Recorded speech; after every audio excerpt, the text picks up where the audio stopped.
Here's the truth about Social Security that nobody wants to admit.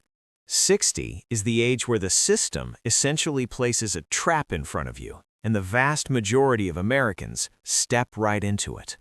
But here's the part that keeps me up at night. Maybe the trap isn't claiming early. Maybe the trap is waiting. That's the part nobody is comfortable saying out loud. Every financial planner has a confident answer. Every retirement blog has a definitive guide. And yet, one of the most important financial decisions of your entire life is being made on bad assumptions, incomplete math, and advice that may actually be working against you. Today, I'm breaking down 6 legitimate reasons why claiming Social Security at 60 is not just defensible, it's sometimes the smartest move in the room. Not because early is always right, but because the real math is far more nuanced than anyone is letting on. And I promise you, at least one of these 6 reasons is going to land differently than you expect. Before we get into the 6 reasons, we need to build the foundation first, because without understanding the actual mechanics, the reasons won't fully land. So here's what you're actually choosing between. When it comes to Social Security, you have 3 filing windows. Claim at 60 and collect a reduced monthly benefit. Wait until your full retirement age, which for most people watching this is 67, and collect the standard amount. Or delay all the way to 70 and collect the maximum possible monthly check. Let me make this concrete with a fictional character. Call him David. David earned around $85,000 in his final working year. Solidly upper middle class, realistic for this conversation. File at 60, roughly $2,100 per month. Wait until 67, around $3,000 per month. Delay to 70, approximately $3,800 per month. The classic advice says wait as long as possible. Bigger monthly check, better outcome. Except it's not that simple, because here's what that advice ignores: the break-even point. File early, smaller checks, but collected for longer. Wait, bigger checks, but for fewer years. The crossover lands somewhere in your early 80s. Now here's the metaphor I want you to carry through this entire video. Think of Social Security like a pipeline. Your whole working life, pressure has been building in that pipe. Every paycheck, every year of contributions added more pressure. When you open the valve, the flow flows. Wait longer, the flow is stronger. But that pipeline is yours. You paid for it. And if you wait too long, some of that flow is simply lost forever. It doesn't roll over, it evaporates. So the real question isn't early versus late. The real question is, which of these 6 situations applies to your life right now? Let's find out. This first reason is the most obvious, and yet people still feel uncomfortable saying it out loud. If your health is genuinely compromised, or your family history is working against you, the break-even math shifts dramatically. Think about what break-even actually means here. If David files at 60, he collects $2,100 per month. If he waits until 67, he collects $3,000 per month. That's $900 more per month. Sounds great, but David had to give up 7 years of payments to get there. 7 years of $2,100 per month is $176,400 left completely uncollected. Now the higher payment needs years to make that back. If David doesn't live long enough, waiting was never the right call. And here's the part people don't calculate honestly. If your father didn't make it past 72, if your grandfather was gone by 70, if you've already had a serious cardiac event, the actuarial tables are not in your favor. And pretending otherwise is not optimism, it's just bad math. The pipeline analogy lands perfectly here. If your pipe has a slow leak, you don't wait for maximum pressure.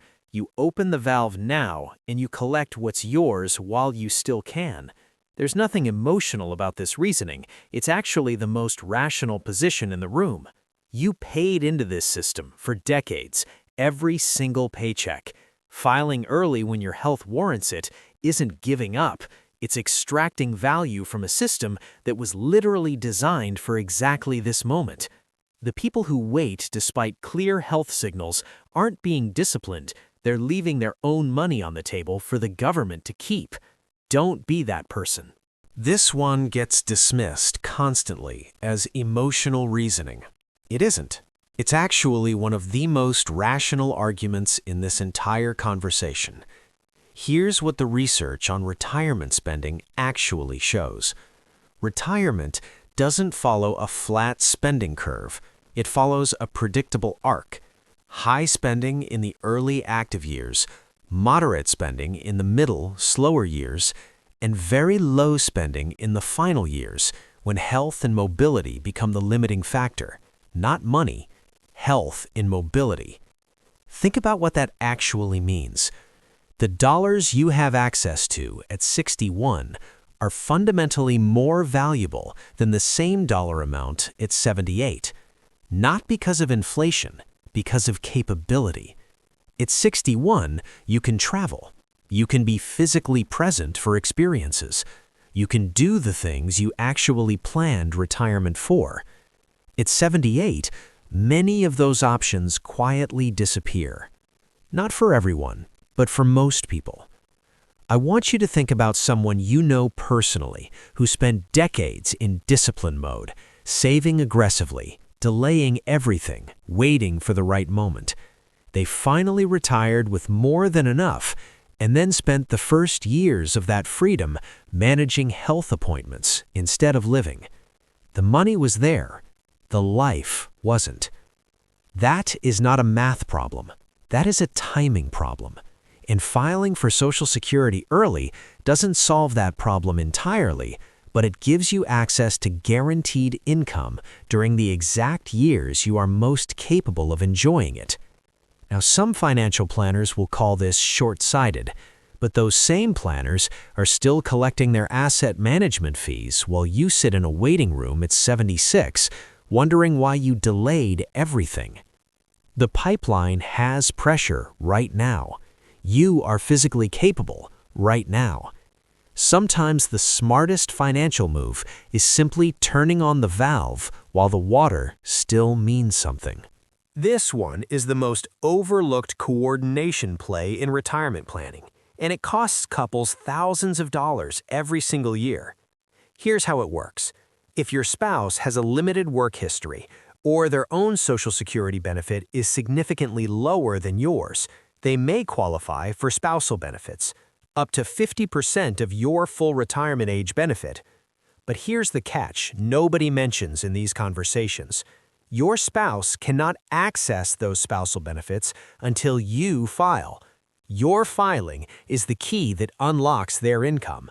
So every month you delay is a month your household is leaving guaranteed income uncollected. Let me make this concrete.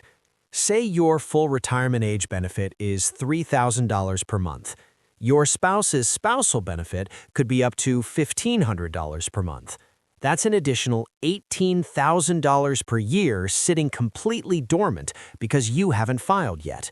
Over 5 years of delay, that's $90,000 your household never collected. Not because you weren't eligible, because nobody told you the filing was connected. Now picture this. A couple sits down with a financial advisor. The advisor tells the higher earner to delay until 70, maximize your benefit. Smart strategy. Everybody nods. Meeting ends. Nobody mentioned the spouse. Nobody ran the combined household numbers.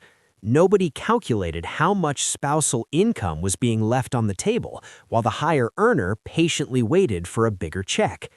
That household just made a very expensive mistake, dressed up as disciplined planning. This is exactly why Social Security cannot be analyzed as an individual decision the moment you have a spouse in the picture. It is a household income strategy, and filing at 60 in the right circumstances doesn't just benefit you, it activates an entirely separate income stream that your household has already earned the right to collect. Open the valve. Both of you drink. This is the most counterintuitive reason on this entire list, and in my view, the most financially important one. So pay close attention. Here's the scenario. Your spouse is the higher earner, but they've received a serious health diagnosis. Their expected lifespan is shorter than average. Here's what most people do in that situation. Panic, rearrange paperwork, focus on medical logistics, never touch the Social Security strategy. That's a very expensive oversight, because here's how survivor benefits work. When your spouse passes, you don't keep your own benefit and theirs. You inherit the higher of the two. You step into their check. So the strategy becomes this. You file for your own smaller benefit at 60, collect that income while your spouse is still alive, and when your spouse passes, you switch to their larger survivor benefit. You collect something instead of nothing during the years your spouse is with you, and then transition to the bigger payment when the time comes. Let me put real numbers on this. Your benefit at 60 is $2,000 per month. Your spouse's benefit at full retirement age is $3,600 per month. Your spouse passes at 69. If you had waited to file, you would have collected zero of your own benefit for years, then switched to the survivor benefit anyway. Instead, by filing at 60, you collected roughly $168,000 in your own benefits before making that switch. $168,000 you would have left completely on the table. The pipeline was open, you just weren't drinking from it. This is the single scenario where early filing is the most logically sound choice, regardless of almost every other factor. Don't let paperwork paralysis cost your household 6 figures. This reason is genuinely underrated. Almost nobody talks about it outside of academic research circles, and it's one of the most strategically intelligent moves in this entire conversation. Here's the scenario. You're retired. Your portfolio is your primary income source, and the market just dropped 40%. Think 2008. Think 2001. Those weren't blips. Those were generational wealth destruction events with cup holders. Now you need living expenses covered, but your portfolio is bleeding. Every asset you liquidate at depressed prices is a permanent loss. Not a paper loss, a real one, because those shares are gone and they're not recovering for you. They're recovering for whoever bought them cheap. But here's what changes if you file for Social Security at 60. You create a guaranteed income floor immediately. You stop liquidating damaged assets. You give your portfolio time and space to recover. Filing early during a market crash isn't panic. It isn't weakness. It's a calculated hedge against sequence of returns risk, one of the most destructive forces in retirement finance. And here's the flip side of that same scenario. If you haven't started drawing down your portfolio yet and the market collapses, you could file for Social Security and redirect that guaranteed monthly income directly into discounted equities. You're buying when everyone else is selling, funded by guaranteed government income. That's not a desperate move. That's exactly the kind of strategy that looks obvious in hindsight and invisible to most people in the moment. The pipeline becomes a pressure release valve for your entire investment portfolio. Stable income on one side, recovering assets on the other. That combination is what separates reactive retirees from genuinely strategic ones. This final reason is actually 2 parts. One is strategic, one is just honest. Let's start with the strategic one. Right now, up to 85% of your Social Security benefit can be taxed, depending on your total income level. But here's the planning angle most people completely miss. If you're currently in a low-income period, recently retired, business slowdown, gap before required minimum distributions kick in, your Social Security income right now may be taxed very lightly or not at all. After age 73, you're required to pull minimum distributions from your traditional retirement accounts. Those distributions flood your taxable income. If your Social Security is already running by then, you've collected years of lower tax benefit income before that flood arrives. Filing early in the right circumstances isn't just a timing decision, it's a tax management decision. Now the honest part, and I'm going to say this without any judgment because it applies to more Americans than want to admit it. Sometimes you just need the money. Life doesn't follow the plan. Medical bills arrive uninvited. Businesses collapse. Pensions disappear quietly. Family members need support. Social Security exists as a foundational financial floor, and if you need it, using it is not a failure. It is literally the entire point of the system. You paid into it for decades, every single paycheck. There is no shame in collecting what is yours when you genuinely need it.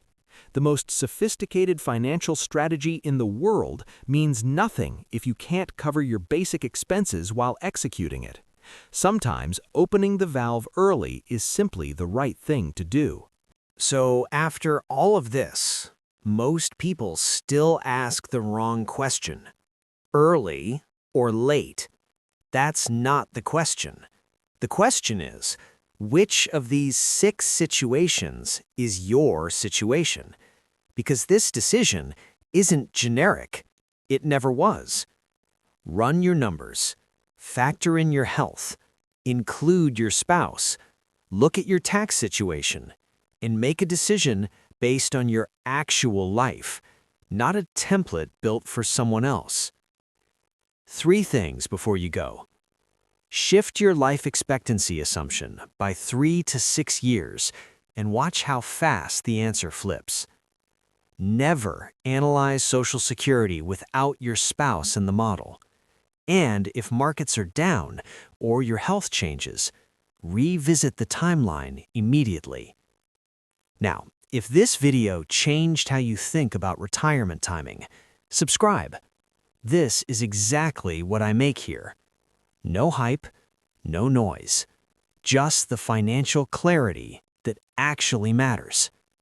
Hit subscribe. I'll see you in the next one.